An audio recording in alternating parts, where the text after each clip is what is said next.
Welcome, everyone. Welcome to another live stream. How are you all doing this evening? It feels good to be with all of you on this Friday evening. It's your host, Danny Dhaiphong. Wherever you are in the world, welcome. Thanks for tuning in. Before we get started, everyone, you know what to do. Please do hit that like button. That helps get more viewers in the algorithm. I hope you all are having a wonderful Friday, or if it's already Saturday for you, I hope that everything is going well. I am going to do what will likely be a bit of an abridged live stream. I do need to be out of here in about 90 minutes. So there's a lot to cover, though, and I needed to get on because, well, the huge news is Putin in Tucker Carlson's interview, or Tucker Carlson's interview with Vladimir Putin. I had to cover what was said. I'm going to play highlights from that interview. So that is what is on deck tonight. So there will be a few stories revolving around the big highlights from the interview. And wow, here's the thing for me, just to begin. Tucker Carlson, a lot of people have a lot of respect for Tucker Carlson. And I'll just say right out that Tucker Carlson has, and to his credit, done a pretty significant shift politically, which has led to some folks in the independent media sphere, those who are anti-imperialist, anti-war, to be given a platform. And I do think that that has been valuable. But at the same time, Tucker Carlson is still a mainstream. He's independent now, but he has always been a mainstream political journalist, someone of the establishment, and he has a history that even Vladimir Putin called out with regard to being connected to the CIA and, of course, applying but not getting into the CIA. So Tucker Carlson has a lot of warts. Tucker Carlson has a lot of problems. But what Tucker Carlson was able to do here, and what Vladimir Putin, by extension, in using this platform, in my opinion, was very significant, was huge. And tens of millions, if not hundreds of millions of people will eventually see some, if not all, of what was said. And that is in and of itself significant, especially since there has been a wall-to-wall campaign led by the neocons who try to silence anyone who wants to put out the Russian side of the story, which is a valid and legitimate side of any story, especially pertaining to Russia, you would think. So this interview was huge, in my opinion, and that's why it's important to go over the highlights. I'm not going to go over all 2 hours. That would take our show into a days-long marathon, because there was so much content that Putin put out there, so much that you probably noticed the war stenographers in the Western mainstream media. What were they doing? They were whining, complaining about how Vladimir Putin was going on and on and on about history. They were whining and complaining about essentially how he reflects something that no Western politician is right now, which is an intelligent and independent thinker. That's what Putin is. That's what he is. I mean, he showed it. He put it on display through his extensive answers on all things Russia, history, Ukraine, the conflict, and geopolitical developments. So we are going to get into some of that. I also will get into his take on China, because Tucker Carlson, if you noticed, was trying to drive a wedge between Russia and China in the interview. Of course, some people will say, well, Tucker Carlson was playing adversarial. And I do think adversary. And I do think that played into this. I do think Tucker Carlson was trying to be a tough guy, right? Because he is interviewing Vladimir Putin. He does need to look the part of a real journalist, which Tucker Carlson is a real journalist. But at the same time, he has establishment connections, which should not be denied. So Tucker Carlson did a huge service, not in the sense of anything Tucker Carlson did in the interview, because to be fair, I think there are many other people in this world who could probably have done a better job.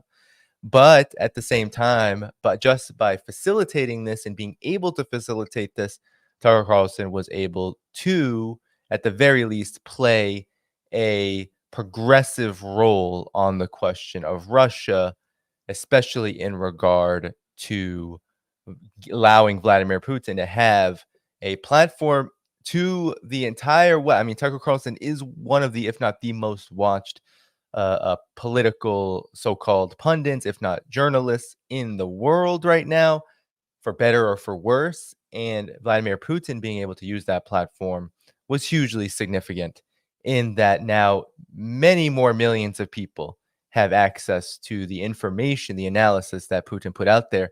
And he was giving a master class, not least in, I said that Tucker Carlson was trying to drive a wedge between Russia and China. In the interview, Vladimir Putin was having nothing of it. It was really an incredible interview. Putin, the way he was loose, the way he was charismatically being adversarial himself, joking around, laughing, almost giggling, because Putin knew that this was an incredible opportunity to show the real face of Russia's leadership right now. And he did an incredible job. And Tucker Carlson was I don't know if we should say lucky, but he was the tour de force that was able to pull this off. And there's probably no one else right now in the United States proper, especially in journalism, that could do this, whether it's because the rest of the mainstream political establishment in journalism, quote unquote, in media, would never even dare do such a thing because of the sanctions, the war, etc. And because there is a huge advantage for someone like Tucker Carlson to gain. There's huge just advantages for Tucker Carlson in doing this, which thus propels him into this position. So a very fascinating development indeed. But with all of that said, I want you, if you can, to hit that like button, hit that. We're going to get started very soon. Hit that like button, hit that subscribe button, hit that notifications bell. If you are new to this channel, please do subscribe on Patreon at patreon.com/DannyHaiphong. It's the best place where you can support this work. There's also Substack. There's also YouTube membership. There's also PayPal, Buy Me a Coffee, and more. All of those options are in the video description below. Hello, Rumble family. Hello, Rockfin family. Welcome, everyone. Be sure to follow me on those platforms as well. Now, we are going to get started. Hello to all the moderators. Let's see who we got tonight. We have Desert Mantis. We have Where Pilgrim. I think I saw Joe OWS here. So welcome to all the moderators. Thank you so much. Welcome to all the members, Patreon members, YouTube members, everyone who is joining in today. All right, so let's get started because we have multiple. So I'm going to do multiple sections of the interview, the points that I felt were just really key to cover. Okay. So here we go. Vladimir Putin broke the internet with his interview on Tucker Carlson's program on X, and of course, Tucker Carlson's independent program following his ouster from Fox News. Tucker Carlson went to Russia and was chastised. He was condemned by the US and Western political establishment for being a quote unquote traitor. And for a while, for at least the first few days of the rumors of this interview, we didn't know when it was going to come out. And then suddenly it came out very fast, like a firestorm on February 8th. Vladimir Putin did a master class. He really did change everything, probably for tens of millions of minds in the collective West. The video, I believe, has over 100 million viewers alone in 24 hours time published. That is incredible. And what Vladimir Putin was able to do was not only to elucidate Russia's position on Ukraine, but to articulately, in a very articulate manner, outline exactly what has transpired, why Russia has taken the position that it has, why Russia is fighting in Ukraine right now, and why it is important to consider Russia's side of the story. And so, for tens of millions, if not hundreds of millions of people in the collective West, this may have been the first time, or at least the first time, they could hear and take seriously the words of Vladimir Putin. And wow, did Vladimir Putin not disappoint? So, on Ukraine in particular, let's get to Ukraine. Vladimir Putin had a lot to say because this was the focus of the interview. This is how the interview kicked off. Why did Vladimir Putin pull the trigger on the special military operation on February 22nd of 2022? Why did he do that? Well, he outlines it pretty clearly on Tucker Carlson's program. And here he goes over the history, and what he says to Tucker Carlson is so important in the way that he sends a message. He was sending a message this whole interview through his charisma, through his ability to use humor, and through his ability to also ensure that there was a level of distance. Now, a lot of people have a lot of great things to say about Tucker Carlson. I have a lot of criticisms of Tucker Carlson, and I also acknowledge the positives that he has been able to put forth through this interview and in other instances. However, I think it's important to note that Vladimir Putin in this interview did show that even the most the influential of American so-called journalists cannot keep up with Vladimir Putin when it comes to knowledge of current affairs and world affairs. And here he shows it through his knowledge of Ukraine. And this is what he had to say in terms of what happened. And we pick it up at the coup d'etat in 2013, 2014 in Ukraine. Here's what he had to say about that. A coup d'etat was committed, although I shall not delve into details now, as I find doing it inappropriate, the US told us. Calm Yanukovych down, and we will calm the opposition. Let the situation unfold in the scenario of a political settlement. We said, all right, agreed, let's do it this way.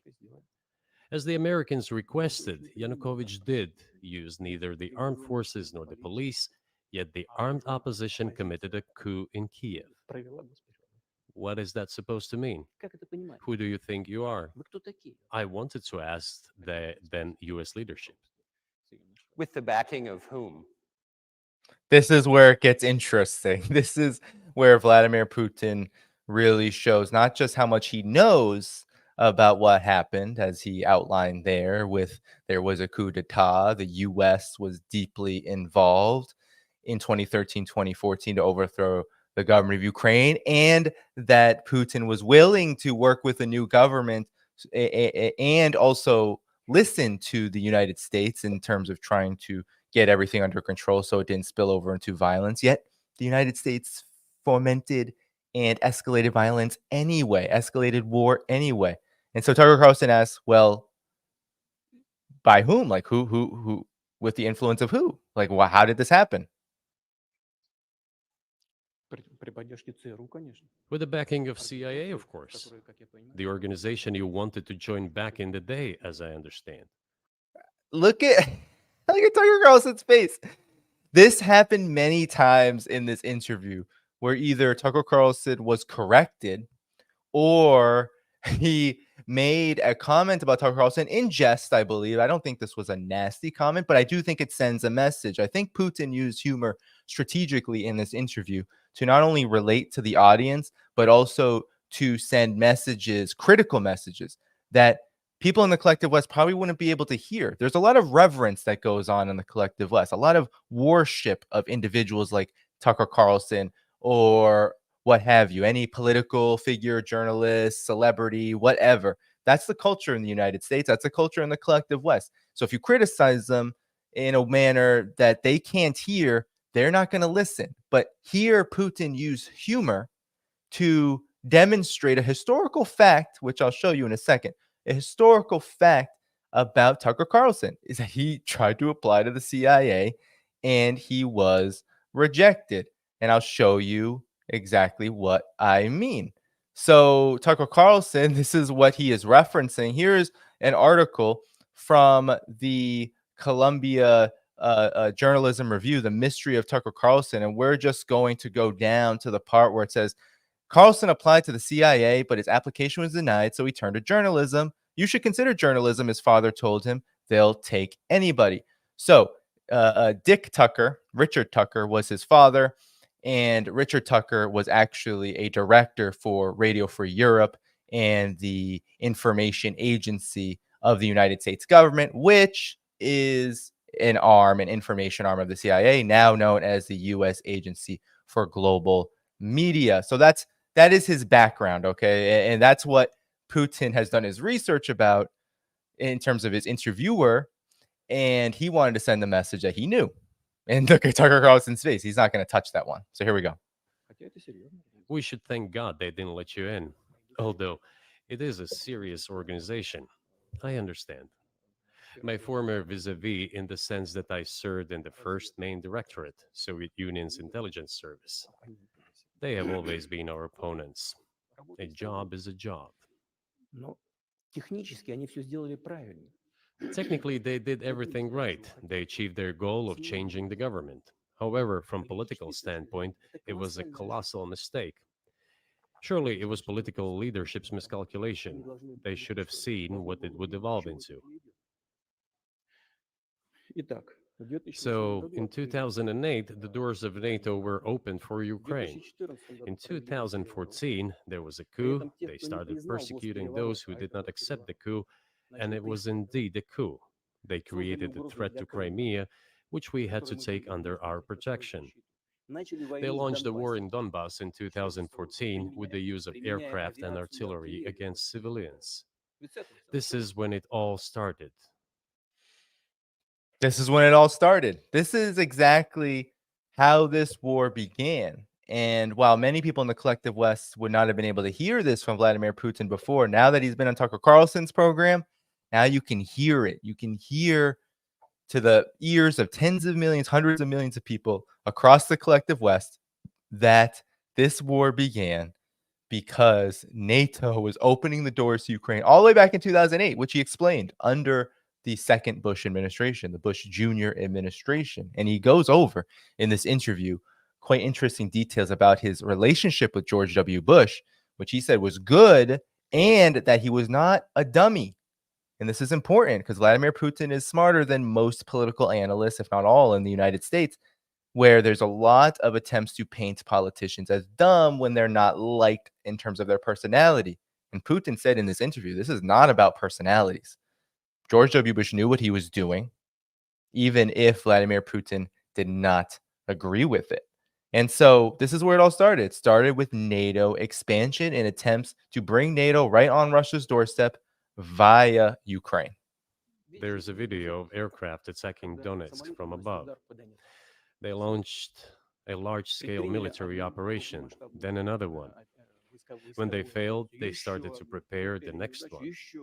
All this against the background of military development of this territory and opening of NATO's doors. How could we not express concern over what was happening? From our side, this would have been a culpable negligence. That's what it would have been.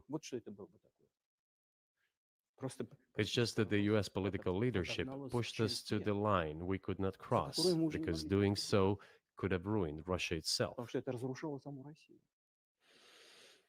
So, I mean, that's just the recent history. But Vladimir Putin in this interview, and I can't play it because it would be too long, But in this interview, Vladimir Putin actually went over the entire history of Russia and Ukraine, the formation of Ukraine, why it has so many contradictions, why Ukrainian nationality and Russia's national development are so complex. He goes all the way back to the ancient period, to the formation of Russia itself, all the way into the Soviet period and Ukrainization of the Socialist Republic of Ukraine under the Soviet Union. His criticisms I don't necessarily agree with in terms of the Soviet Union, but there are complexities there because while I do agree with the policy of the Soviet Union had of self-determination for nationalities, I also understand what Putin was saying in that Ukraine was a very specific situation. He even said the policy of self-determination is very noble in the main, but with Ukraine, there are complexities. And of course, he went all the way back into history and into the present with regard, especially to the nationalism problem, especially to the Nazi problem, which he outlined in great detail. But now to the next bombshell that Vladimir Putin dropped, humorously dropped on the interview with Tucker Carlson. And here he is. Here's Afshin Ratanzi, who does a great program, The Underground.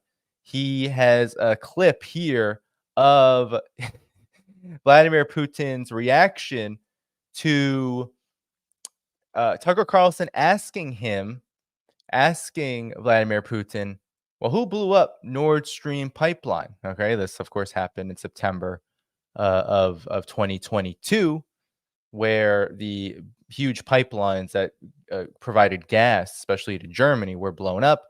And the suspicion is that the United States, given that it wanted to put Germany down and keep Russia out, was the main impetus behind this. But here is what he had to say when Tucker Carlson asked him this question about Nord Stream. Who blew up Nord Stream? You for sure. I was busy that day. Nate, do you have I did not blow up Nord Stream. Thank you, though. I mean, that was a great verse. I mean, I give Tucker Carlson credit for a great response to that, but Putin's response was incredible, right? You did, right? He throughout the interview makes indications of Tucker Carlson being part of that milieu, and that's because in this interview, Vladimir Putin also made clear that he's aware, as most people are aware in the world now, that the United States has a vast amount of private control over most of the world's media, that most of the world's media comes out of the United States and is privately controlled by US corporations. He says it very clearly in this interview. So Vladimir Putin is often making this kind of reference, but that was great. But let's hear the rest of the answer. You personally may have an alibi, but the CIA has no such alibi.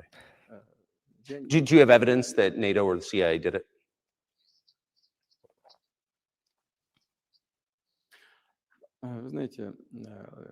You know, I won't get into details, but people always say in such cases, look for someone who is interested. But in this case, we should not only look for someone who is interested, but also for someone who has capabilities.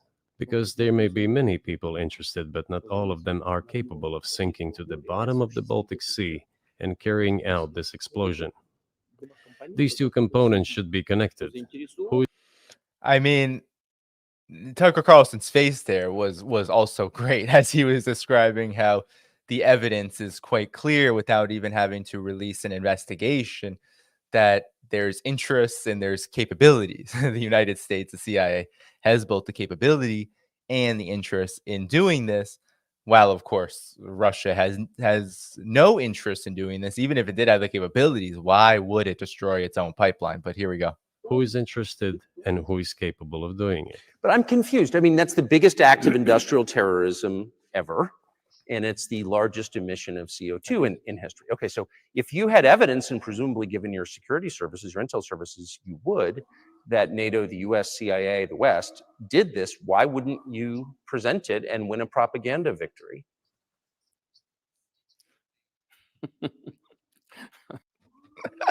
Just listening to Vladimir Putin laugh at that question was incredible because you knew what was coming out of his mouth. You knew it was going to be a joke about propaganda in the United States. And here we go. Here's the joke because it was almost like a great setup, but I think Tucker Carlson very much believes that Russia could land a huge propaganda victory over the United States by exposing the United States. And here's Vladimir Putin's very brilliant answer. In the war of propaganda, it is very difficult to defeat the United States because the United States controls all the world's media and many European media. The ultimate beneficiary of the biggest European media are American financial institutions. Don't you know that? Don't you know that? So he's saying you've been in there. You've been there, man. You've been in that milieu. You should know that the United States' financial corporations, its big monopolies, control the media, and therefore, it makes it very difficult for a country like Russia, however powerful or rising Russia is, to compete in the realm of propaganda. And he's saying this humorously, like, how could we ever compete even if we wanted to? So it is possible to get involved in this work, but it is cost prohibitive, so to speak. We can simply shine the spotlight on our sources of information, and we will not achieve results. It is clear to the whole world what happened, and even American analysts talk about it directly. It's true. Yes, but here's a question you may be able to answer. You worked in Germany, famously. The Germans clearly know that their NATO partner did this, but it damaged their economy greatly. It may never recover. Why are they being silent about it? That's very confusing to me. Why wouldn't the Germans say something about it? This also confuses me. But today's German leadership is guided by the interests of the collective West rather than its national interests. Otherwise, it is difficult to explain the logic of their action or inaction. After all, it is not only about Nord Stream 1, which was blown up, and the Nord Stream 2 was damaged. But one pipe is safe and sound, and gas can be supplied to Europe through it. But Germany does not open it. We're ready, please. There's another route through Poland called Yamal Europe, which also allows for large flow. Poland has closed it, but Poland packs from the German hand. It receives money from the pan-European funds, and Germany is the main donor to these pan-European funds. Germany feeds Poland to a certain extent, and they close their route to Germany. Why? I don't understand. Ukraine, to which the Germans supply weapons and give money. Germany is the second sponsor of the United States in terms of financial aid to Ukraine. There are two gas routes through Ukraine. They simply closed one route, the Ukrainians. Open the second route and please get gas from Russia. They do not open it. Why don't the Germans say, look, guys, we give you money and weapons. Open up the valve, please. Let the gas from Russia pass through for us. I'll tell you why. Because if Germany did that, it would undermine the narrative that Germany is all in for Ukraine, that Europe is all in for Ukraine. We hear it every single day. Did you see Justin Trudeau? Did you see? I'm going to show you Boris Johnson. I can't listen to Justin Trudeau, but you might have saw Boris Johnson. We'll play later his reaction to this speech. But all of these leaders over and over and over again in the collective West have been saying, we're all in with Ukraine. We're all in with Ukraine. We're 100% support. There's no wavering on support. Well, what would it look like if Germany said, hey, Ukraine, let us pass gas. Let Russia pass gas through you so we can get what we need. We can get our energy through that method now that the United States forced us to stay silent about the fact that they destroyed two of our biggest pipelines, two of our most important pipelines for receiving such energy from Russia. I mean, that, in my opinion, is the reason. And of course, it gets bigger than that. And Putin is really just on the surface here, as is appropriate for a person at his level of politics.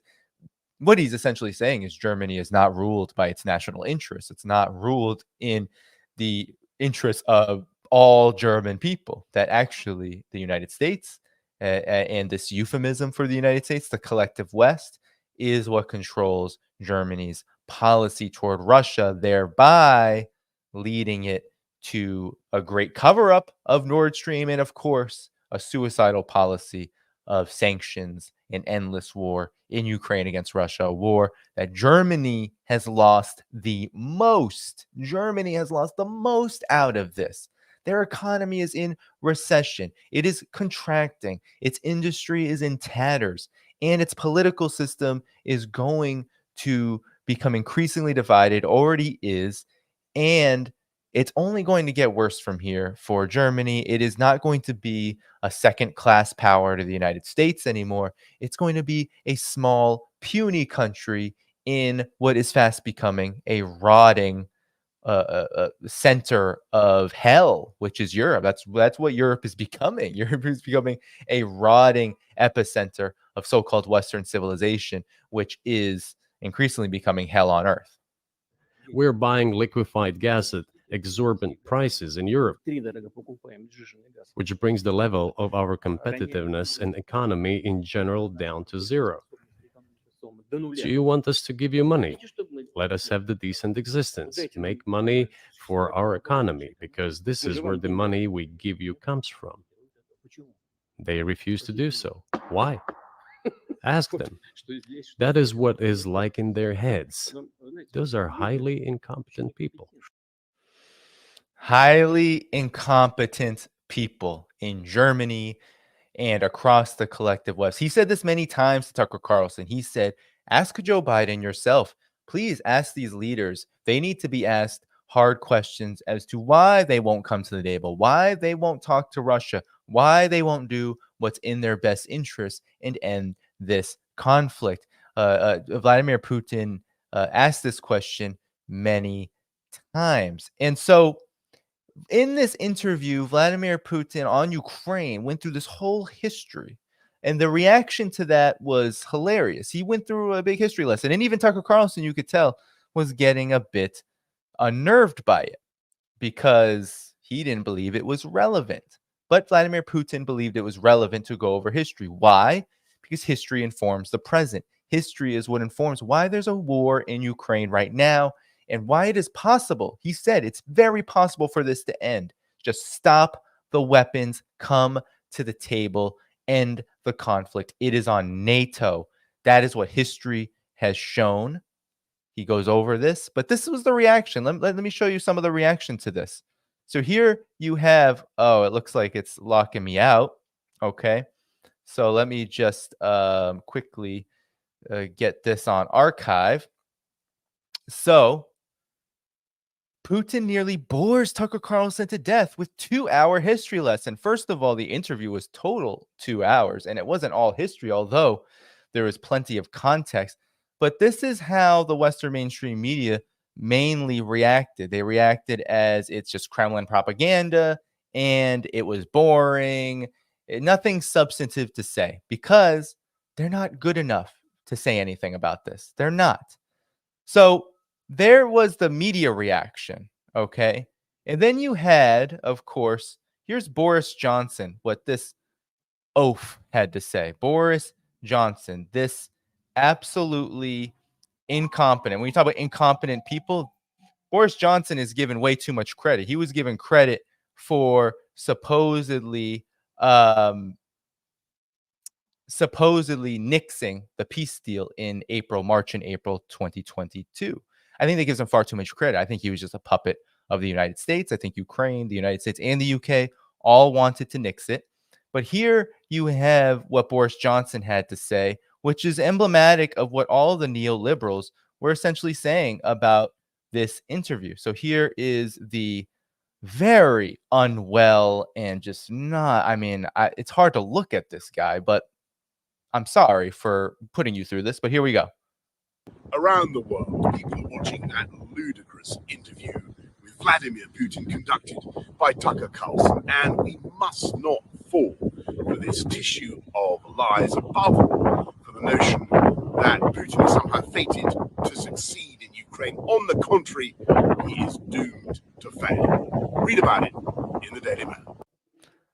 This guy is promoting the Daily Mail because he's a corporate media shill himself.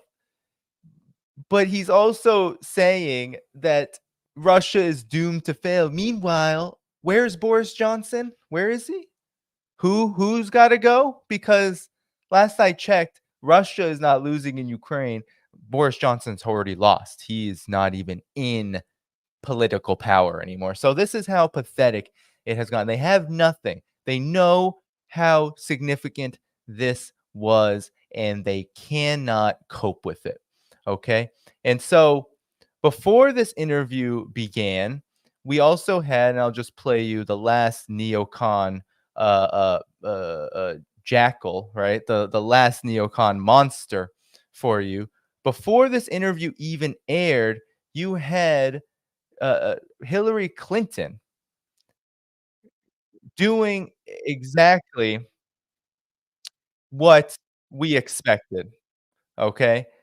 She goes full McCarthyist, and here's what she had to say about the interview. Okay, I'm going to pull it up right now from MSNBC or NBC News, I should say. He's a useful idiot. That is what she had to say. So here's how her reaction to the sit down. Media and also Vladimir Putin.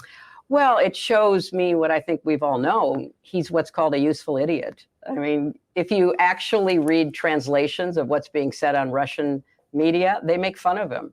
I mean, he's like a puppy dog. You know, he somehow has, after having been fired from so many outlets in the United States, I would not be surprised if he emerges with a contract with a Russian outlet, because he is a useful idiot. He says things that are not true. He parrots Vladimir Putin's pack of lies about Ukraine.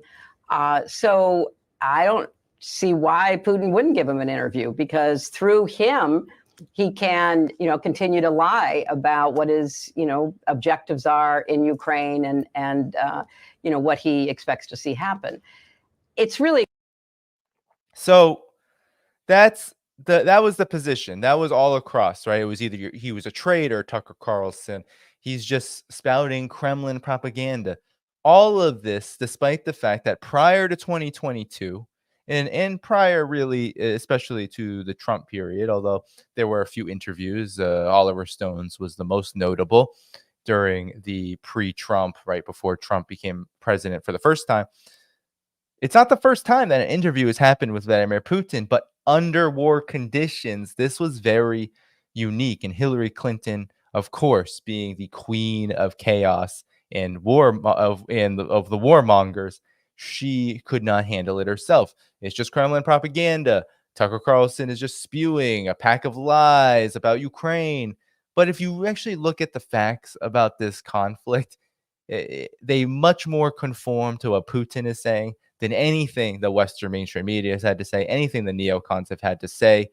The neocons, it's very rich that they accuse Putin or Tucker Carlson, even in this instance, of lying. The fact of the matter is that the neocons only lie. They can only lie because they are dependent on the most gruesome, cruel, and unusual forms of warfare to get their way. This is imperial expansionism 101 led by the neocons. They need to lie to get their way. And they've done so from the very beginning about Ukraine, just as they did so with Iraq, with Afghanistan, and with the dozens of wars that they've waged since the end of World War II. So Putin put on a masterclass. He absolutely destroyed and obliterated the mainstream Western media, Western political establishment talking points, the neocon talking points about this conflict. And he got the message out to tens of millions, if not hundreds of millions of people who would not have heard it otherwise. And he did so in a very charismatic way, in a humorous way. It was something to behold. It was really a masterclass. And I encourage everyone to watch the full interview, if only to understand better not only Vladimir Putin, but Russia's leadership, what their position is. And it's not all flowers and roses. It's not perfect. I have my criticisms about the relationship that Vladimir Putin has to the Soviet Union in that period, how he characterizes the policy of self-determination. At the same time, I understand it. And he even said in the interview, I'm as bourgeois as the United States is. Why didn't the United States want to work with us? He cited many instances of the missile defense systems that the U.S. started to build up in the wake of the Bush Jr. era and onward, that he reached out and said, let's work on this together. No, actually, the Bush Sr. era, all the way back when Vladimir Putin was a young politician under Boris Yeltsin, all the way back to that period, saying, hey, we want to work on a missile defense system together. We possibly might want to join NATO as well. What did the United States do? Rejected it, and rejected it. So this policy of the United States toward Russia is reckless. Vladimir Putin exposed it. Not only did he expose that, but he was able to show a thread throughout history of why it's important to maintain Russia's territorial integrity, why Russia's position is on principle, valid, and we can now be the judges for ourselves, and people can be the judges for themselves on a platform that was heretofore not available. So it was an incredible job by Vladimir Putin when it comes to all things Russia and all things Ukraine.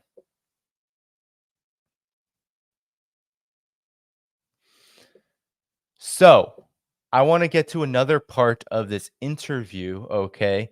We're going to get more into the geopolitical dimensions because I found that to be fascinating, just as his commentary on Ukraine was fascinating. I found Putin's commentary on geopolitics, the world situation, how it is developing, to be just as important. So I'm going to pull up the sources now on this. And while you're waiting, hit that like button, hit that subscribe button, hit that notifications bell, and please do subscribe to the show on patreon.com/DannyDhaiphong. That's the best place where you can support this program. Okay, so we're going to go into a few clips here of the interview. Some of my favorite moments. I mean, these are probably my favorite moments of the interview. I mean, I loved when Putin took Tucker Carlson to task, took the Western mainstream media to task on so many instances, whether it's through the control of information, whether it's the Tucker Carlson applying to the CIA, all of that was just like chef's kiss. But I want to play, okay? And I even skipped. So we're going to also have to play Biden's the contrast. We'll do that. We'll do that toward the end. Okay. So here we go. We're going to get into the geopolitical dimensions. We're going to get into de-dollarization, China, Russia's relationship there, his comments on all of that. Okay. And then we'll get into how Putin fared versus Joe Biden, because Joe Biden's recent media appearances have been quite unfortunate for Joe Biden, to say the least. Well, that said, everyone, keep hitting that like button, and we are going to get on to the next segment now.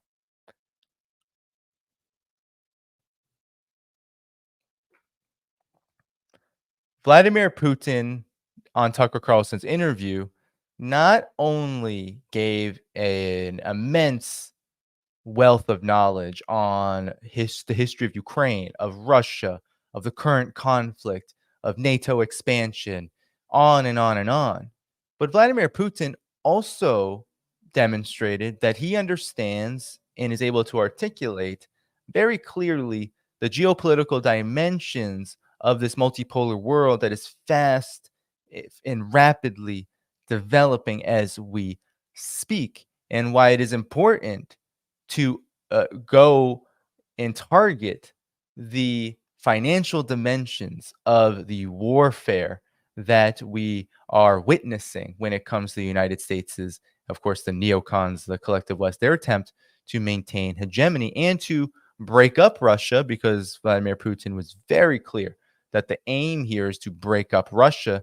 Well, not only is Putin and Russia destroying any attempts for that to be successful, but in this victorious effort in Ukraine, Russia has also become a leader in the multipolar world in ways that could not have been predicted otherwise. It has become an engine, and it already was an engine, but it's become a revved up engine, one that has these immense possibilities for leadership in the de-dollarization process and the transition away from a unipolar world led by the United States to a multipolar one. So here's Rachel Blevins, great journalist. Everyone should follow Rachel Blevins.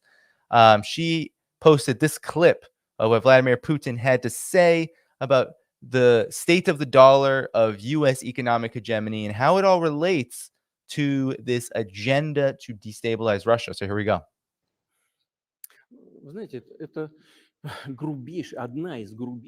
You know, to use the dollar as a tool of foreign policy struggle is one of the biggest strategic mistakes made by the US political leadership.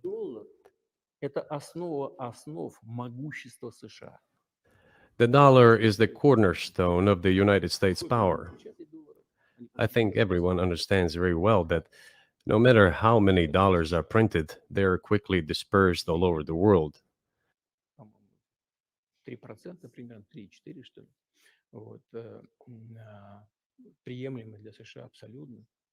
Inflation in the United States is minimal. It's about 3 or 3.4%, which is, I think, totally acceptable for the US. I do appreciate Tucker Carlson's face when Vladimir Putin says inflation is minimal, because I think that face is an acknowledgement that prices are just really high in the United States. Of course, it's been politicized to some degree, but it is true. Inflation is absolutely rampant in the US. It's just that it's normalized and that these high prices don't really come down at all once they go up. But they won't stop printing. What does the debt of $33 trillion tell us about? It is about the emission.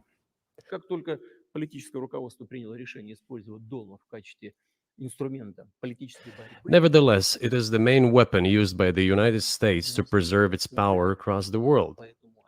As soon as the political leadership decided to use the US dollar as a tool of political struggle, a blow was dealt to this American power.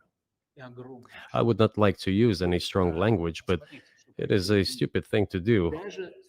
I wouldn't like to use strong language, but you're stupid. This is dumb. I mean, I thought that was a great way of putting it, that this is just, it's not intelligent. But on the contrary, Vladimir Putin too, while I think he's giving a very astute analysis, it could be added that it's not about intelligence or being stupid or dumb for these people, for the ruling circle in the United States, for the neocons, for the political establishment and the economic elites that control them. It's not about smart or stupid or even the future of their system.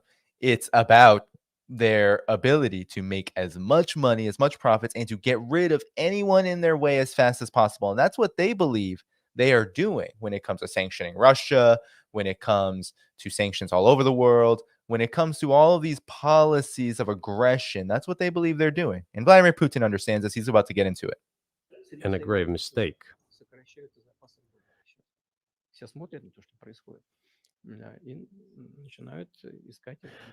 Look at what is going on in the world. Even the United States allies are now downsizing their dollar reserves. Seeing this, everyone starts looking for ways to protect themselves. He's specifically talking about countries like Saudi Arabia, the United Arab Emirates, countries that are fast developing alternative means of currency swaps and other ways to bypass the US dollar, especially with China and with Russia. That's exactly who he's talking about, even India as well. But the fact that the United States applies restrictive measures to certain countries, such as placing restrictions on transactions, freezing assets, etc., causes grave concern and sends a signal to the whole world. What did we have here? Until 2022, about 80% of Russian foreign trade transactions were made in US dollars and euros.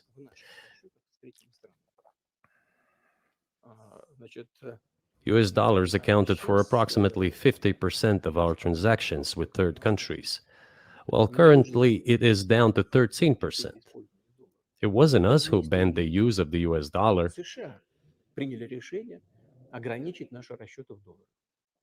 We had no such intention. It was decision of the United States to restrict our transactions in US dollars. I think it is complete foolishness from the point of view of the interests of the United States itself and its taxpayers, as it damages the US economy, undermines the power of the United States across the world. By the way, our transactions in yuan accounted for about 3%. Today, 34% of our transactions are made in rubles, and about as much, a little over 34% in yuan. So what he's saying here is that allies are moving away from the US dollar. Russia has had to move away from the US dollar. And guess who the biggest winners are? China, BRICS, Russia itself. That they have not been the ones to falter here. It's the United States that's in Europe that's shooting themselves in the foot. This has been the case since the very beginning of this massive sanctions campaign. Why did the United States do this? My only guess is self-conceit. They probably thought it would lead to full collapse, but nothing collapsed. Moreover, other countries, including oil producers, are thinking of and already accepting payments for oil in yuan. Do you even realize what is going on or not? Does anyone in the United States realize this? What are you doing? You're cutting yourself off. All experts say this. Ask any intelligent and thinking person in the United States what the dollar means for the US. But You're killing it with your own hands. You're killing it with your own hands by cutting off the Russian market, by pushing countries, attempting to push countries away from the Russian market and the Chinese market. We're going to get into that. The United States and Europe are killing themselves with their own hands. They're murdering them. So their economies, their massive, monopolistic, imperial, capitalist-intensive economies are being killed by restrictions that they are imposing on themselves on their so-called dominant currencies. And Russia has only gained. China has only gained. And BRICS has only gained. That is the point that Putin was making. That is 100% true. And what's so interesting about this is that oftentimes you'll see Russia and China together. Putin, China, Putin, Xi, Russia, China. And it's 100% valid. There's, of course, a lot of demonization that goes on in the halls of the warmongers and in their various channels of information, misinformation, information, whatever you want to call it. They often put them together. And Vladimir Putin had a lot to say about this because Tucker Carlson himself, I don't know what people might be thinking about this, but it was my opinion that Tucker Carlson went into this interview hoping to save face with certain elements of his audience around the question of China by dividing Russia from China as Russia is the strong one that the US and the West have a problem with. China is strong, but the United States is canoodling and conspiring with China. Russia is a good country. China is a bad country. And this is something that Tucker Carlson has done for much of his career. Not with the Russia. The Russia is new. The Russia angle is new. But this is something that there are elements of a broad range of forces, especially in the establishment. They think that driving a wedge between Russia and China is possible and actually is the correct strategy. So throughout the interview, we had these instances. So before we get back to what Tucker Carlson is about to ask in that follow-up question about BRICS and sanctions. Here is what Tucker Carlson asked almost at the very beginning of the interview with regard to China. Why does the United States have a problem with Russia, but not China? This is what Vladimir Putin had to say. Explain why you think that happened, except to say that the West fears a strong Russia, but we have a strong China the West does not seem very afraid of. This is interesting because Tucker Carlson is making a clear political point. He's saying that, in his opinion, the United States is not afraid of a strong China, but is afraid of a strong Russia. So we're going to hear what Vladimir Putin has to say. What about Russia, do you think, convinced policymakers they had to take it down? Запад боится сильного Китая больше, чем сильной России. The West is afraid of strong China more than it fears a strong Russia, because Russia has 150 million people and China has 1.5 billion population. So right away, Vladimir Putin said, no, this is about China. This is about both of us. They fear a strong China more. A lot of times, especially people who believe Russia is enemy number one, which it is. I believe it's enemy number one and 1A. And I don't even separate the two anymore in terms of how the United States, how NATO is going about its business in terms of trying to maintain U.S. hegemony. I don't separate them so much. But right away, Putin said, no, China is a strong China is feared even more. That's a huge statement for Vladimir Putin to make. And he's going to elaborate on why this is. It's not just population as he's outlining here. And its economy is growing by leaps and bounds, or 5% a year. It used to be even more. But that's enough for China. As Bismarck once put it, potentials are the most important. China's potential is enormous. It is the biggest economy in the world today in terms of purchasing power parity and the size of the economy. It has already overtaken the United States quite a long time ago, and it is growing at a rapid clip. Let's not talk about who is afraid of whom. Let's not reason in such terms. And let's get into the fact that after 1991, when Russia expected that it would be welcomed into the brotherly family of civilized nations, nothing like this happened. You tricked us. I don't mean you personally when I say you. Of course, I'm talking about the United States. The promise was that NATO would not expand eastward, but it happened 5 times. There were 5 waves of expansion. We tolerated all that. We were trying to persuade them. We were saying, please don't. We are as bourgeois now as you are. We are market economy and there's no communist party power. So essentially, China has amazing potential. Its economy is growing and it is feared by the United States and the West. That's what Putin said. And that's because Russia and China hold a massive partnership.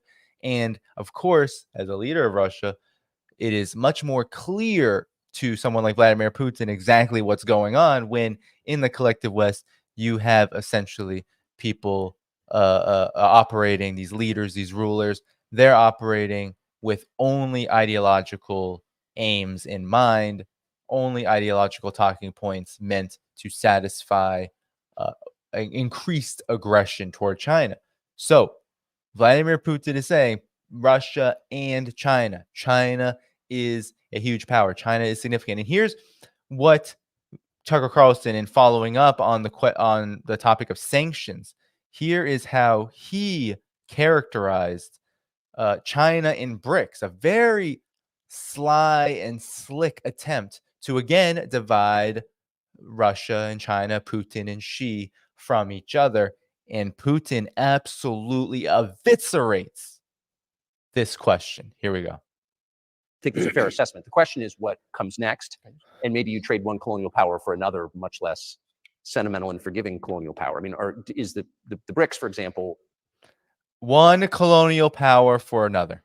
That's how he's characterizing China versus the United States. In danger of being completely dominated by the Chinese economy in a way that's not good for their sovereignty. Is BRICS in danger of being dominated by the Chinese economy in ways that's not good for their sovereignty? Mind you, BRICS is a bunch of countries, right? Now it's 10 countries. was, of course, 5, Russia, China, India, South Africa, and Brazil. Now it is 10, with the major Middle East oil producers now in it, UAE, Saudi Arabia, Egypt, Egypt and Africa, Ethiopia. Um, you know, Sovereignty, though, it's an interesting question. Here's how Vladimir Putin answered it, because what this is saying is that China is adversarial. Do you worry about that? Эти страшилки нам Well, we have heard those boogeyman stories before. It is a boogeyman story. I mean, that is a perfect answer. It's a boogeyman story.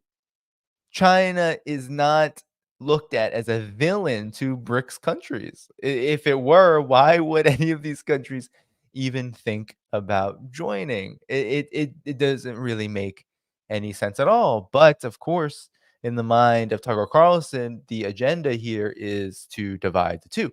Vladimir Putin continuously reaffirmed that there is no divide here, that China and Russia and BRICS are all united on very key aspects of how to develop not only this institution, but also how to expand the concept of sovereignty beyond the narrow vision of the collective West, the so-called rules-based order.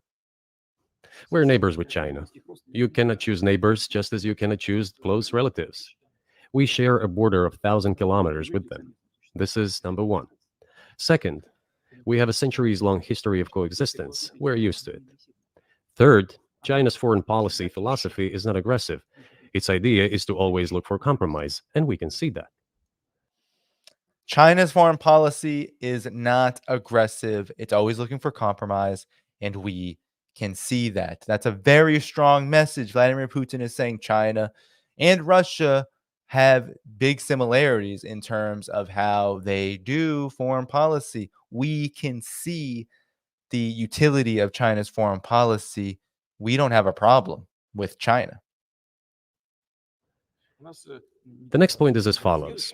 We are always told the same boogeyman story, and here it goes again, through an euphemistic form, but it is still the same boogeyman story. The cooperation with China keeps increasing. The pace at which China's cooperation with Europe is growing is higher and greater than that of the growth of Chinese-Russian cooperation. Ask Europeans, aren't they afraid? They might be, I don't know.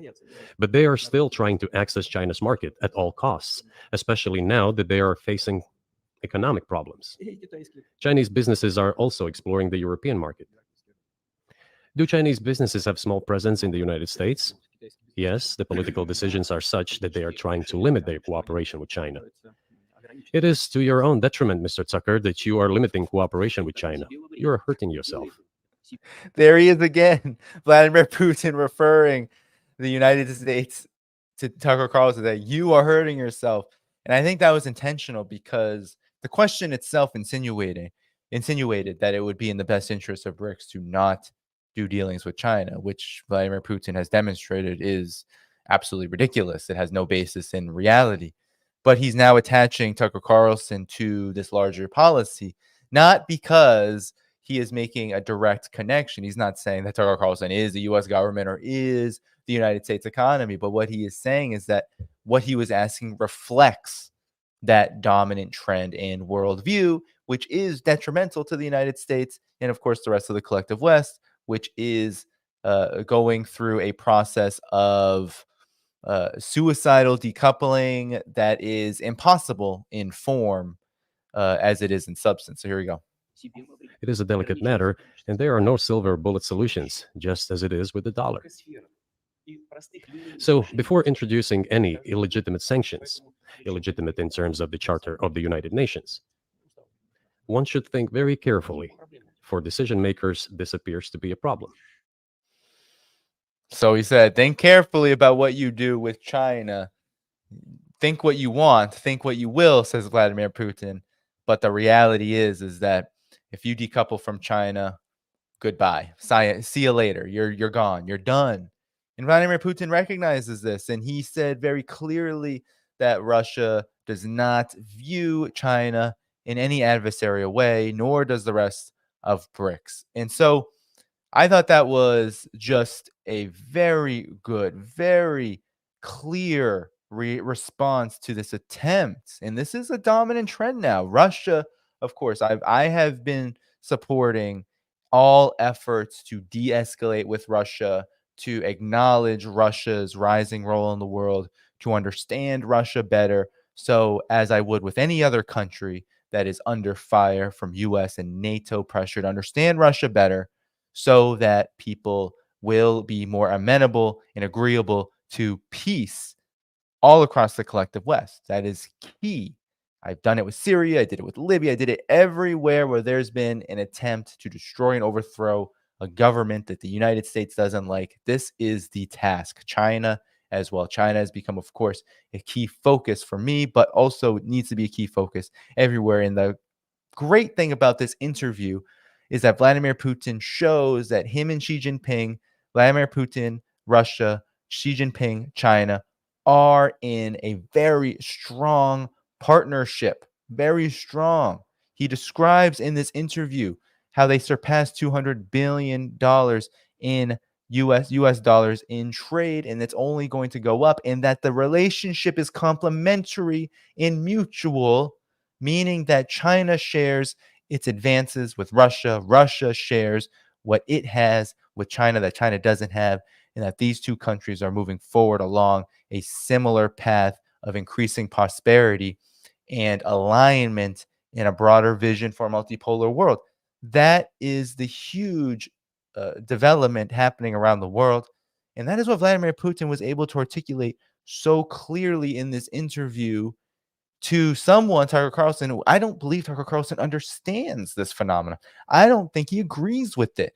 I think Tucker Carlson would much rather have, and I'll applaud him for wanting a peace with Russia, but I do believe that if the cards were stacked in a particular direction, that Tucker Carlson would be on the side of war with China. It just so happens that the United States cannot wage that war. The United States is in too vulnerable a position because of how it's mired itself in Ukraine, and Ukraine has offered itself up for a more uh, uh, uh, palatable political discussion amongst folks like Tucker Carlson. And I will give credit where credit is due.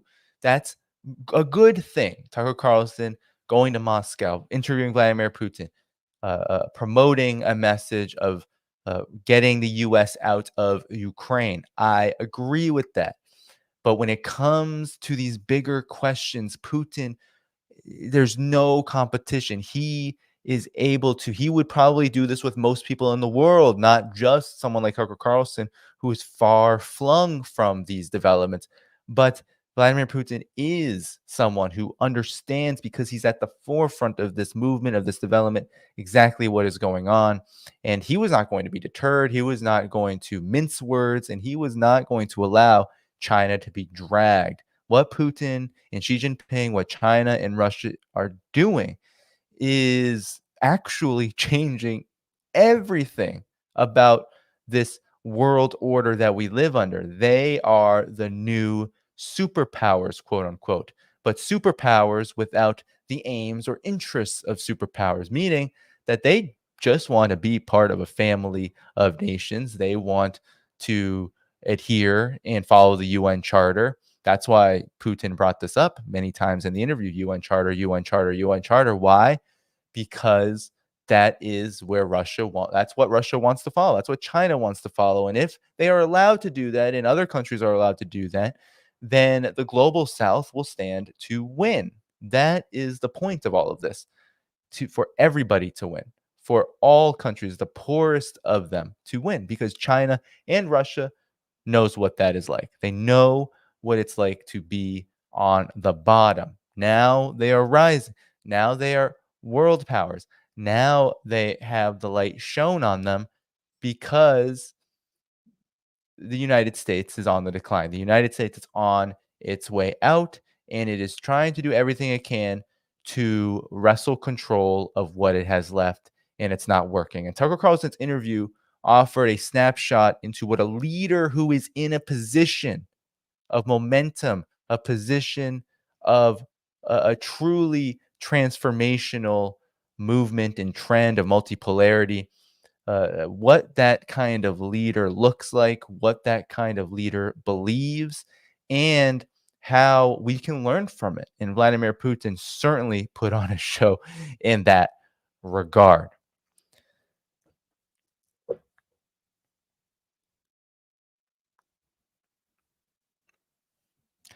So I just wanted to quickly play, and I'm not gonna, this is not gonna be a segment or anything, but I just want to show you really quickly, and then maybe I'll have one more story up, not related to the speech. That's what I had to say about the speech. There's so much I could say about the speech. So much I could talk about it. Oh, I mean, not the speech. What am I saying? The interview. There's so much I could say about the interview, but I'm not going to say all of it. I wanted to just hit the biggest points. How Putin was able to articulate geopolitics, de-dollarization, how he was able to talk about this multipolarity trend, how he was able to talk about China and to reject the attempts to drive a wedge between Russia and China. And of course, all of the important things he said about Ukraine, in particular, the biggest stories of the current conflict and Nord Stream. But now I want to show you. So, as Vladimir Putin was giving this master class, and even in the lead up, so, this was a weeks-long process. We knew Tucker Carlson was in Moscow for many days before he released the interview with Vladimir Putin. Now, what's interesting about this is that Joe Biden had multiple instances where he demonstrated just how foolish he would look if you were to watch the Tucker Carlson interview with Vladimir Putin. If you were to watch Vladimir Putin alongside Joe Biden, you would get the impression that one society is declining and the other is rising. So I played you plenty of footage about how Vladimir Putin really was impressive. Whatever you think about, you can disagree with everything he said. You can call him reactionary and all of this. He gave an impressive outline of history. He gave an impressive summary of current politics. You have to give it up to that. That's just the truth of the matter. You have to. We're about the truth. All right. So here is just quickly. I just want to show you two instances of Joe Biden. If you didn't, I don't even know what to say about this, because look, Joe Biden is a mess. Joe Biden's in trouble.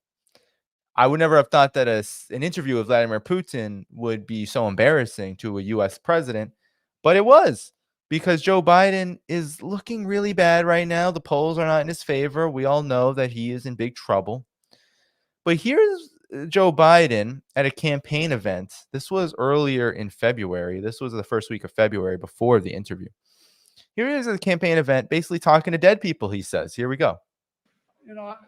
Right after I was elected, I went to what they call a G7 meeting, all the NATO leaders. It was in the south of England. And I sat down and I said, America's back. And Mitterrand from France looked at me and said,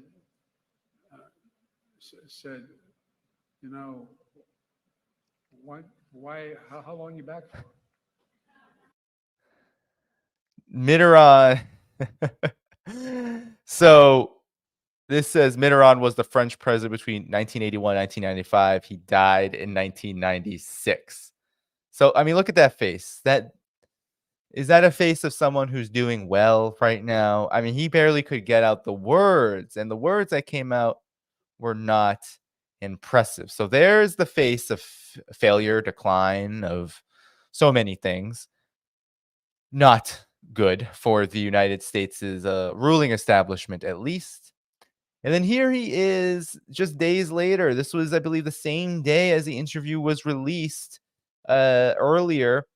He gave a presser talking about how this is just minutes after defending his cognitive abilities. This is Arnaud Bertrand, friend of the show. You should also subscribe to him on X. Literally minutes after defending his cognitive abilities, Biden called President of Egypt Sisi the quote-unquote president of Mexico. And so here he is. Here he is. Let's play. how he confused the Egyptian president with Mexico's president. As you know, initially, the president of Mexico, Sisi, did not want to open up the gate to allow humanitarian. Oh, it is just painful. So, I mean, look, U.S. presidents aren't really friends of mine. They are commanders in chief of war and just the grossest imperialism, and they do not serve the people, regardless of whether they're articulate or, cognitively well or not. Caitlin Johnstone wrote a piece about this saying, yes, the president has dementia, and it doesn't matter because the president isn't running things. And even Vladimir Putin in the interview said that the president doesn't run things. Actually, it is a greater bureaucracy, a deep state, a CIA, intelligence, CIA, and of course the corporate forces that control them. So that is, of course, ever apparent with someone like Joe Biden. But the fact that we have now this heavy contrast in such a short amount of time of Vladimir Putin and Joe Biden just goes to show which direction Russia is going and which direction the United States is going. So that's the commentary ahead of the interview, and I'll just do one quick story. Okay, one quick story to end this stream. All right, I'm going to get out of here in 30 minutes or so. Thank you all for attending so far. And you definitely want to hear this story because it is a big one, and it's one that's not getting a lot of attention as of right now. Before I get started, though, if you're new to the channel, hit that like button, hit that subscribe button so you become a subscriber to this channel. Hit that notifications bell so you get notified when I go live. And also, please do support me on Patreon. Subs, you can go to the video description and do that. Hit that join button here on YouTube. I'm going to give shout outs at the end of this stream. And then, of course, please do. There's many one-time options, PayPal, Buy Me a Coffee, and others in the video description. That's how you can support this work. Thank you so much. For those on Rumble, there's none of that in the video description. But you can, of course, support me on Patreon where you see the link here under my name. Welcome, Rockfin family. Hello, all the moderators. Once again, we're going to hit up one last story to end the night. Okay, let me get that started for all of you. Here we go. Here we go. All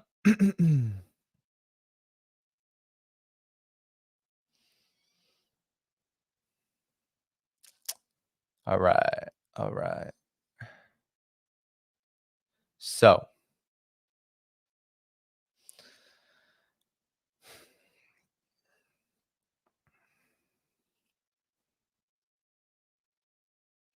the United States wants war with China, and increasingly and under the radar, no one is really covering this. The United States, under the Joe Biden administration, is taking drastic, dangerous measures that could lead to a catastrophic war with China. The latest development is that the United States military is sending special forces to an island just kilometers away from the mainland of China.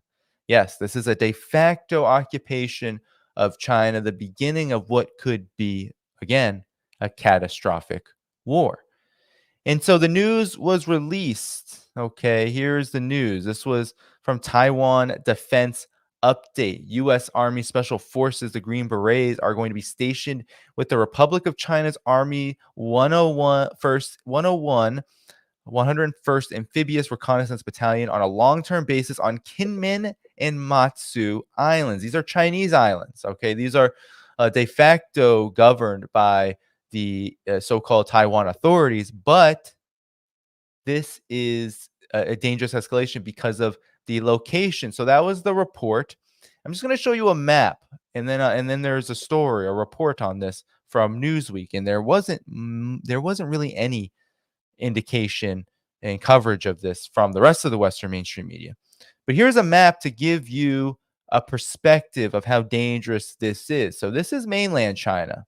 This is Fujian province here. And if we zoom in, there's Kinmen. So look how close that is. Kinmen, I'm going to zoom in here. We're talking about the U.S. military essentially stationing its forces, the Green Berets in this case, right on China's coast. So Newsweek did have a report on this, and we can see it here. U.S. Army Special Forces train Taiwan troops near China's coast.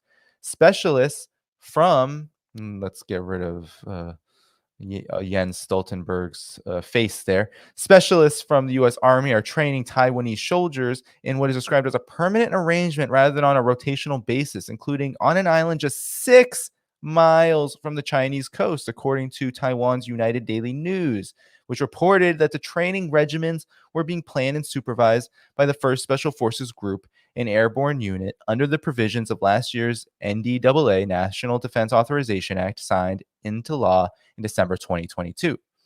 China claims Taiwan as its own, but the Communist Party in Beijing has never ruled the island since seizing power in 1949. Taipei rejects sovereignty claims for decades and has relied on the United States for weapons and training, as well as international support, despite Washington's decision to break off formal relations in 1979. U.S. service members are training Taiwan's armed forces. That U.S. service members were training Taiwan's armed forces became a years-long open secret that was not officially acknowledged until 2021, when President Tsai Ing-wen said a few American instructors were on the island for occasional training programs. The National Defense Authorization Act for 2023, however, opened the door to more robust cooperation between the two security partners. And they're not security partners because this is a vassal government, the DPP. They are vassals. They are puppets of the United States. They are not independent. They are not a political entity that could be called a nation. So they're not security partners because that can only happen between nations with militaries and sovereignty recognized by the United Nations. So they're not that. But that's how, of course, the mainstream media constantly portrays Taiwan. Taiwan's defense ministry didn't comment on the report, but said all foreign military exchanges are conducted on an annual plan. U.S. Defense Department spokesperson Lieutenant Colonel Martin Meaners had no comment on specific training, but said, quote, "I would highlight that our support for and defense relationship with Taiwan remains aligned against the current threat posed by the People's Republic of China." So again, this is a major provocation. What is the United States military saying here? That it's okay. Do you see how close this is? This is where Kinmen Islands is. This is how close it is. This is mainland China right here. So we are witnessing a major escalation. This is where the United States has begun to station its troops that could very well, and I believe this is all about giving a kind of first tripwire, right? A tripwire to spark a war with China, because these Green Beret forces are not going to be able to do very much against the People's Liberation Army. We have to be clear about that. But they will cause a problem for the People's Liberation Army if they have to essentially move into Taiwan, first having to take care of this initial threat. That means this is a tripwire. This is a way to trip China into a war, which has been the whole purpose of militarizing Taiwan in the first place. So the United Daily News said that Army Green Berets of the 1st Special Forces Group are this year permanently stationed at 2 bases of the 101st Amphibious Reconnaissance Battalion, a Taiwanese Army operations force. The instructors were sent to Penghu, closer to Taiwan proper, but also to Kinmen, a group of islands visible from the port city of Xiamen in eastern China on the Chinese side of the Taiwan Strait. The Chinese side of the Taiwan Strait, it's all China. All right, let's be clear here. According to international law, according to the One China policy of the United States, according to most nations in the world, 90% plus of them. But the 1st Battalion of the Pacific-oriented 1st Special Forces Group is forward deployed on the Japanese island of Okinawa. The rest are stationed at Joint Base Lewis McChord in Washington State. According to the report, American service members were also present at a military base in Taoyuan in northern Taiwan to provide specialist training on drone equipment that Taipei hopes to procure for its Airborne Special Service Company, an elite special force unit roughly analogous to the Army's Delta Force. The U.S. has had no official military footprint in Taiwan for over 4 decades. Until recently, the presence of a permanent presence of American forces on the island was considered a possible trigger of a cross-strait shooting war. On paper, U.S.-Taiwan military exchanges, which have been indirectly acknowledged in the past, are managed by the American Institute in Taiwan, the de facto U.S. Embassy in Taipei. Our commitment to Taiwan is rock solid and contributes to the maintenance of peace and stability across the Taiwan Strait and the region. Absolutely garbage. But that's a report that demonstrates, I showed you the map, exactly how far the United States will go. This is something I'm going to continue to say on this channel. I've said continuously on this channel. The United States wants war with China, and war is coming. Vladimir Putin just gave an interview with Tucker Carlson where he basically outlined the history of U.S. provocations against Russia. That history, if we replaced Russia with China, would be very similar, of course, with some key differences. The United States started its encirclement campaign against China roughly around the same time it started its encirclement campaign against Russia. It really increased. It really jumped off the ground right after the admission of Estonia, Latvia, I believe it was Lithuania, those three countries into NATO. And then the encirclement campaign became absolutely on steroids. NATO began to do huge training drills all across Eastern Europe in order to provoke Russia. And of course, Ukraine was the tripwire that led to now this prolonged proxy war that very well could still lead to a hot war. Even Vladimir Putin himself said this could lead to a hot war if the United States wants to take it there. China, it is the same. The pivot to Asia that Hillary Clinton, the neocons, Barack Obama put into full force during the end of the first half of the first term of the Biden administration. When that was implemented, when that was enacted, we saw military resources skyrocket, expansion skyrocket in the Asia Pacific, in the Philippines, in Japan, in South Korea. We can go on and on and on. All across the Asia Pacific, the U.S. was moving its carrier groups, moving its Navy, its Army. It's sending massive amounts of troops, over 300,000, to the Asia Pacific. John Pilger, rest in power to him, has a great documentary about this, The Coming War on China, in 2016 that shows the massive number, hundreds of military bases encircling China. And now that campaign is being injected with steroids by the Biden administration, which has sent Green Beret forces to the island of Kinmen in order to provoke China, in order to be the tripwire into a broader war over Taiwan. That is the reality here. This is absolutely suicidal. This is something that the United States still has in the works, even when our eyes are glued to the horrors in Gaza, are glued to the ongoing war of attrition in Ukraine. When we have the United States sending forces right up on the doorstep of a country that not only is nuclear capable, but also is the most important economy in the world, you better believe it's because the United States has a huge interest. And when I say the United States, I mean the ruling circle. I mean those neocons that do the bidding of the ruling circle, that do the bidding of these elites. They have a huge interest in taking out China, or believing, or at least pursuing that possibility. I don't believe they think they can do so. I do have my suspicions about U.S. capabilities, and also many of these think tanks, as I have said here on this program and shown, whether it's the Center for Strategic International Studies, whether it's the RAND Corporation, many of these think tanks, these war planners, don't believe that China is an easy foe to fight. They always say we're going to win, we're going to beat them.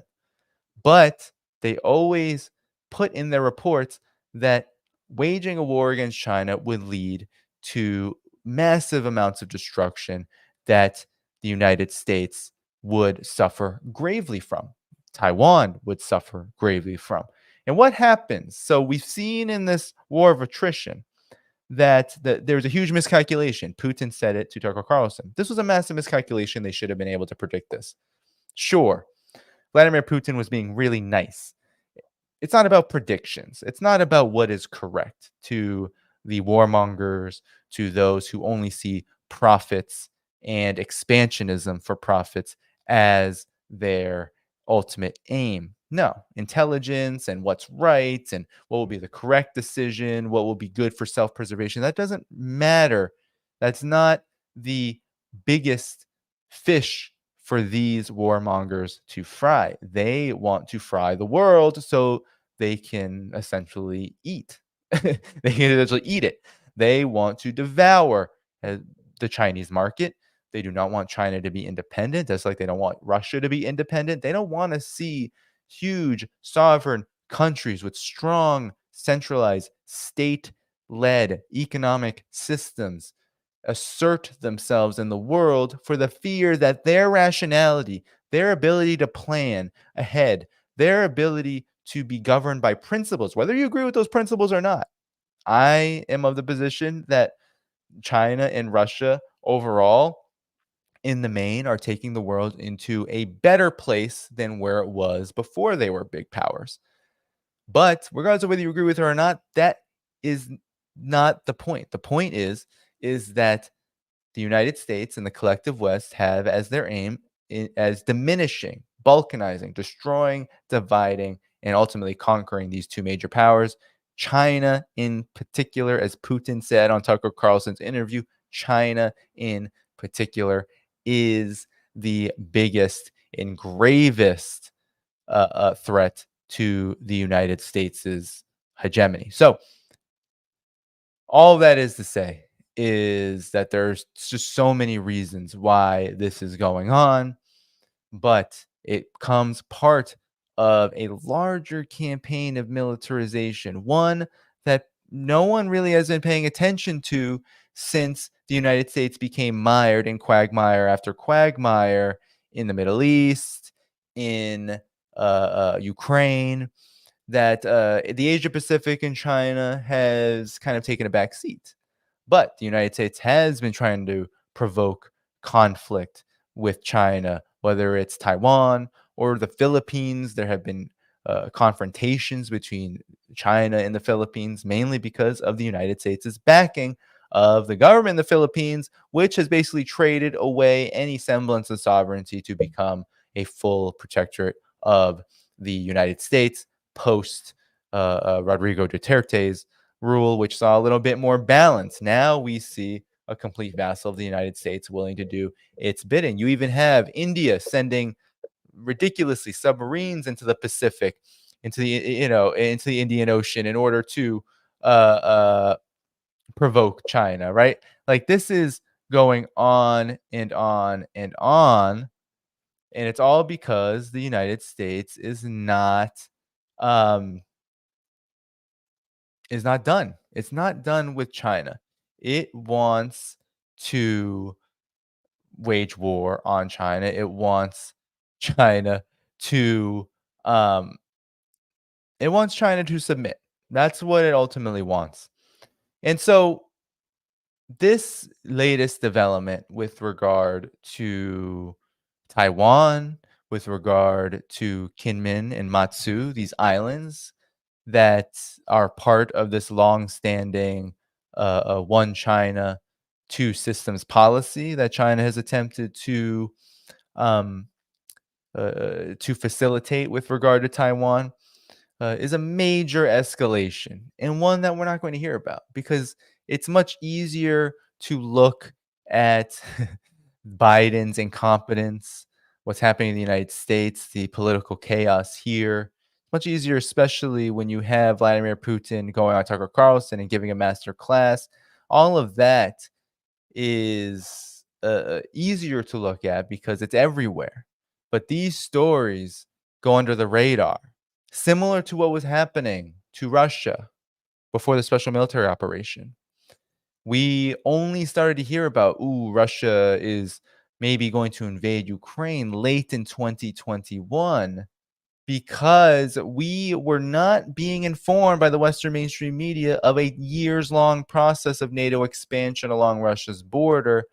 And so when the Western mainstream media started reporting on it, what happened? Many people said, wow, Russia's bad. Russia is aggressive. Russia is trying to unilaterally wage war. And the United States is here to protect us. That is what we were led to believe. Now, many people fell for it, especially in the fog of war when there was wall-to-wall coverage against Russia.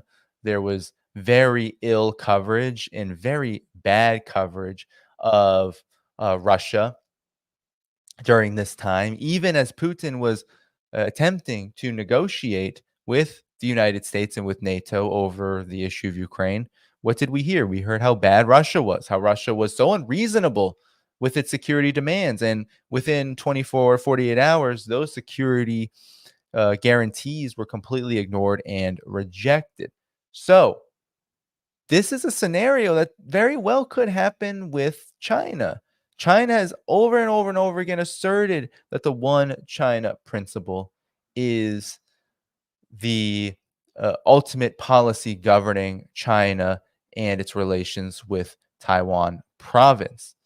The United States has this policy set in its own laws. It is a part of the books of how the United States relates to China. It is part of the normalization process.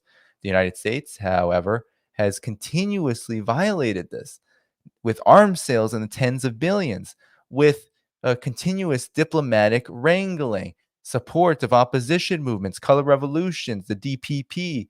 Now there's talk of Biden eventually sending a bipartisan, once he can get his head out of his you-know-what, once the quagmires in Ukraine and the Middle East somewhat diffuse, he will be sending a bipartisan delegation to Taiwan in order to provoke China even further.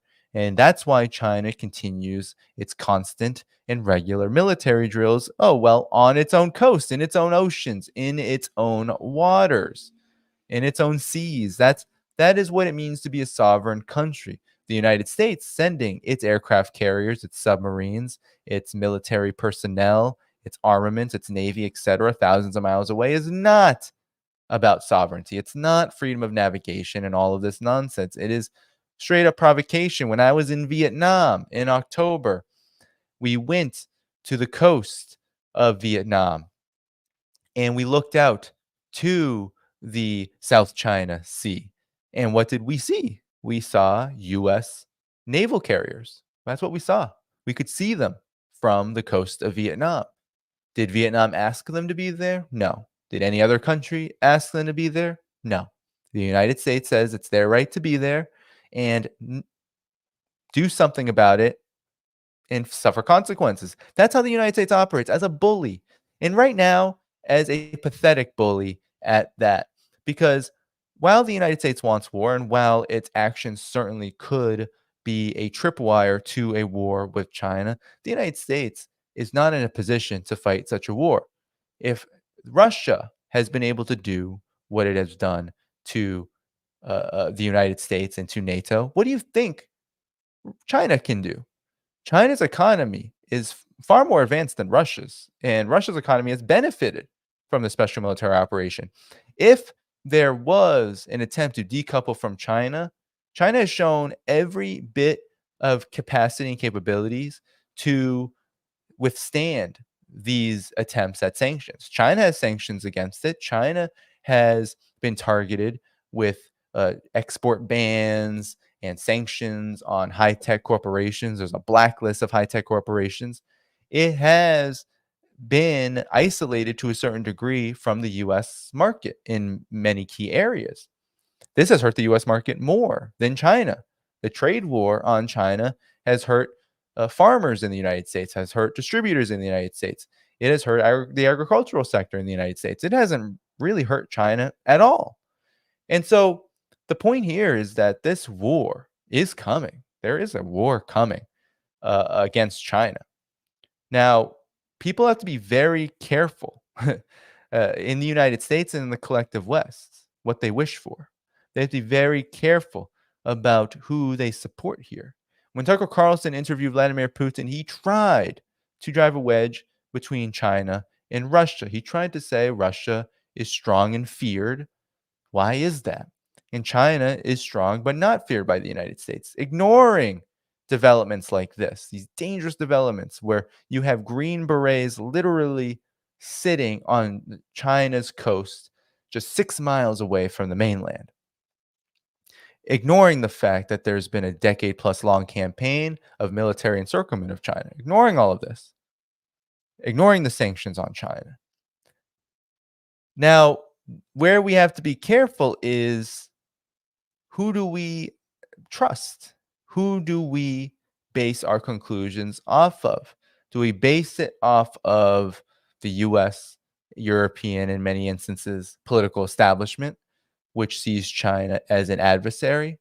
Or do we base it on the opinions of the vast majority of the world, including the multipolar world, not just Russia, but the vast majority of countries which see China as a cooperative partner, a mutual partner, a partner in development, and a partner in peace in many instances? Go ask the cargo ships, those ships trying to get through the Red Sea from the collective West, from the United States, who are aiding Israel's onslaught in Gaza. Ask them how they feel about China being able to go through the Red Sea without any trouble, because Yemen sees China not as an adversary, but a friend, and one that isn't allowing Israel to do what it is doing, that it's actually the United States and its European partners. You have the point where British cargo ships are trying to impersonate Chinese vessels just to get through the Red Sea. It's an absolutely pathetic phenomenon. But what it demonstrates is that China's prestige is rising around the world. Its stature is rising around the world. And if we think that Russia has been absolutely victorious in its ability to defend itself and strengthen itself from a proxy war led by the United States, then we should believe that China will not only be able to do something very similar, but perhaps the final nail in the coffin for the U.S. empire will be China. And this war that the United States empire is trying to wage, is trying to essentially lay the tripwire for, is one of suicide. And we have to be the ones to decide whether we want to go that path or not. I, for one, am not for that path. I do not want to see anyone else go down that path, especially the people. I do not want to see anyone have to die or have to suffer, have to become even more impoverished because the United States wants a suicidal war with China. That is not what I want to see. I'll be in China in April of 2024, once again, trying to build that people-to-people solidarity that we have seen with many folks with regard to Russia. And I will be reporting out from there and getting people's opinions and understanding of this dangerous escalation, but of course, the entire story behind it.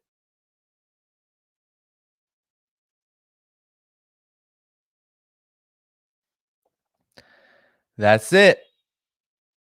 That's all for the content for today, folks. Ooh, I am running just on time. You all have been great. Thanks so much for all of the support. As I do quick shout outs and announcements, I'm going to do that and then head out of here. Please do continue to hit that like button, hit that subscribe button, hit that notifications bell. Okay.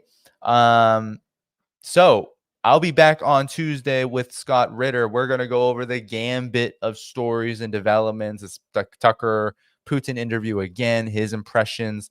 We're going to go into the latest in Ukraine with the Zaluzhny saga and what's happening on the battlefield. We're going to get into the Middle East maybe a bit. It all depends on what develops in some respects. And of course, we'll go into these trips. He's just been to Russia. I'm going back to China. There are developments with these kind of things that are important to talk about. So we're going to do that the 13th of February. And then after that, It may be a little slow here. I'm going to try to do an SMO anniversary stream, maybe. But after that, there may not be many streams here for the rest of the month.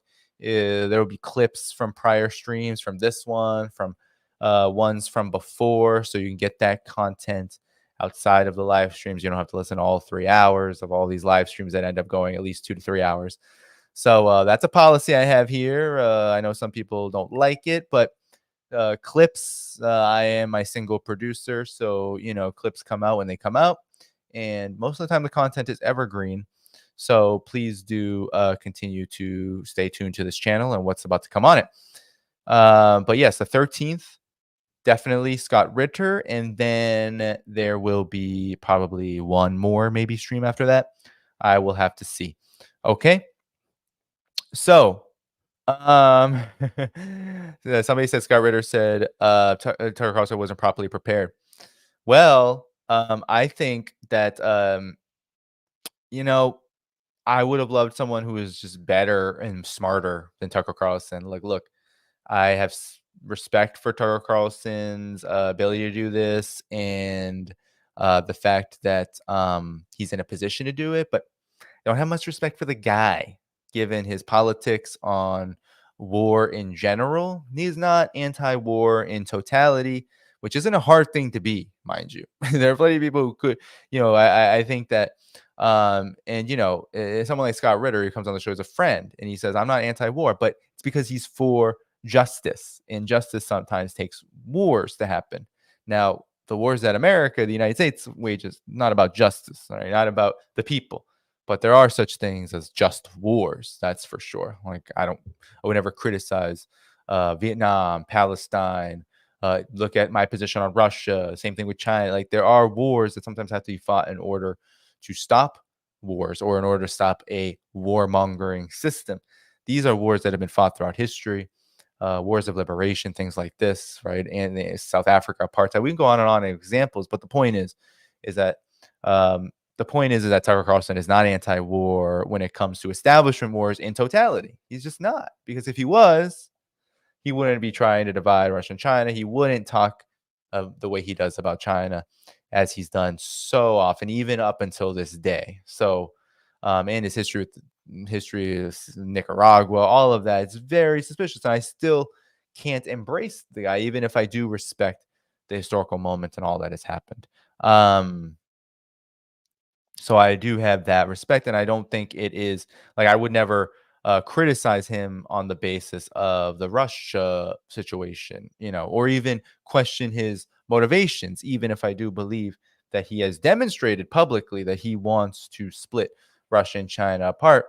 I won't question whether he truly wants to end the conflict in Ukraine, whether he's actually anti. I don't think that's the point. The point here is that he opens up some doors, some lanes. This interview did. It was a useful service. That's it. I'm not a Hillary Clinton liberal Democratic Party kind of person who will go into personalities, don't like him, not this, not that. No, I have disagreements, but at the same time, I've appreciated not just this, the platforming of people that I believe deserve those to be platformed, not just Putin, but people who talked about and the gray zone folks, those things. Like, I appreciate that. I think that has had a service. So with all that said, everybody, shout out to the moderators. Shout out to everyone on Rumble. Follow me on Rumble at Danny Dhaiphong. Shout out to everyone on Rockfin. Thank you so much. Shout out to everyone on Substack, everyone on Patreon, everyone who has been a paid contributor in any degree, but especially those on Patreon. Thanks so much for tuning in. Now I want to do quickly so we can get back to our Fridays. Joe, thanks so much for your contribution. Isaac, props to Tucker, but would he ever interview Xi Jinping?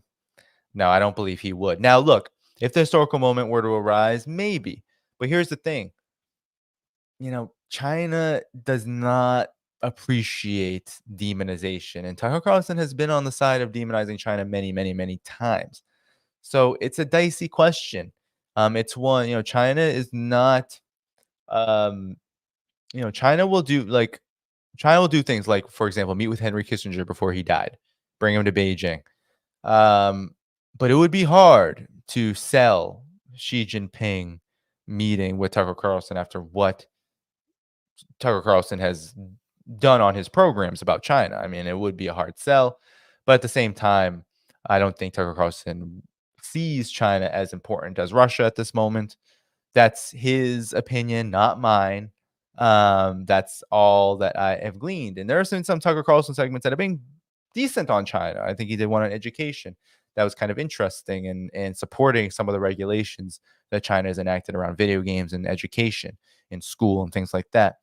But at the same time, in the main, 99% of Tucker Carlson's China coverage is fear mongering. It is kind of Cold War-esque, yellow peril. It's just not really worth attention. So I don't think you would ever interview Xi Jinping. No. Joe Public says, thank you so much again. The crash of the US's dollar is the reason for the urgency to introduce central bank digital currencies. Yes, in part. Definitely. In part. And it's all about printing as much as you can. And it's about getting as much control as you can. That is what the digital currencies would hopefully facilitate in the minds of the financiers. At the same time, the oligarchs, at the same time, even a country like China has seen digital currencies as important for efficiency, while at the same time maintaining financial and currency sovereignty, which is number one priority for China. So that is what makes it different. Central bank digital currencies are not sovereign. They are at the whims in the West. They are at the whims of shareholders, investors, and financiers, oligarchs in the West. Big difference. And so that's what I want to impart based on that comment, Joe Public, is that while China may support and other countries may support digital currencies as a way to streamline economic investment and increase its pace, it is not the same as what we often hear when we're talking about what central banks are doing in the West. And when I was first in China, I had to make this point very clear to a lot of these kind of libertarian kind of folks who thought, all economies everywhere are terrible, and the only good economy is a libertarian one where free market capitalists can kind of do whatever they want. And I had to tell them, well, sorry, you're in a country, China, that would never allow that to happen. Not in a million years, never again, because they tried that and the country was literally ruined. So it was interesting. And the Iranian Putin with another 5 gifted memberships. Wow. What a very generous thing for you to do. With that said, everyone, I was very generous. All of that is to say, I am out of here. Thank you so much for tuning in, everyone. It was great. We had over 4,000 viewers at its peak today, which was a great turnout. We still have 2,500 at the end as we're leaving. Happy Chinese New Year to everyone. I can't wait to go back there in April. I'm going to be going to some different regions too. We'll be in Beijing. I think we're going to Yan'an. I'm going to have a great time. With that said, everyone, the rest of February may be slower with streams, but we have Scott Ritter coming on February 13th. And then after that, yes, it'll be kind of a to be announced.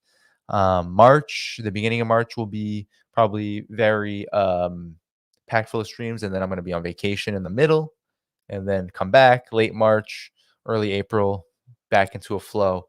But then China in mid-April. So it's going to be, we're going to we're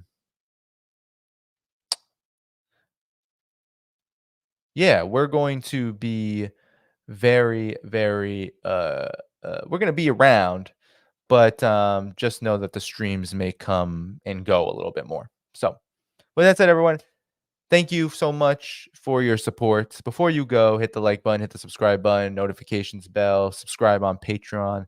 That helps keep this show going. It helps ensure that this work remains independent. No sponsors. I've had a lot of people ask for sponsorships.